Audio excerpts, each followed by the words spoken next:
Good morning everyone! Sa pagpapatuloy ng ating 100 Day of Daily Devotion, ngayon po ay Day 28, atin pong talakayin ang Growing in Love for Others. Samahan niyo po ako sa isang maikling panalangin. Panginoon, samahan niyo po kami sa araw na ito. Kayo po ang manguna sa aming devotion ngayong araw at ikaw po ang mangusap sa bawat isa. Amen. Ang ating pong pagbabatayan ay ang unang Corinto 13, 1-3.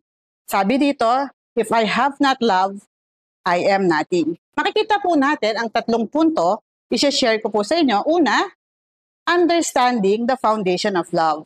Love is essential in sharing gospel. Without it, our words are empty.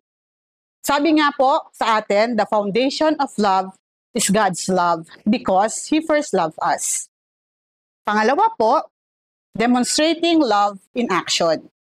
Seek opportunity to show love to those people around you. Sabi nga po, let us show kindness kahit po sa mga tao na nangangailangan nito. Helping others sa mga taong nangangailangan pa rin po nito.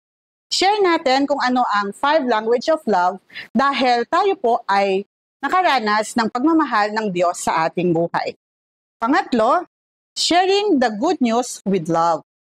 As we grow in love, our sharing gospel becomes more authentic. Habang tayo po ay nararanasan natin ang pagmamahal ng Panginoon at maipapakita po natin ito sa paggawa po ng mabuti sa ating kapwa. At sa pag-share po ng ating mga karanasan na pinaranas sa atin ng Panginoon kung paano po niya tayo binago. Let me share you, ang sabi po ni Martin Luther King, darkness cannot drive out darkness. Only light can do that. Hate cannot drive out hate. Only love can do that. So if we love others, we also love God. Kung mahal natin ang Panginoon, all the things that we do it with love. Because that's how Jesus shined to others. Let us pray. Lord God, thank you for your love as we are about to share it with others.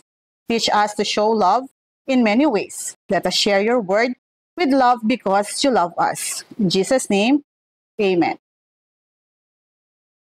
Okay, maraming salamat po. Magkita po ulit tayo sa susunod na araw ng ating 100 Day of Daily Devotion.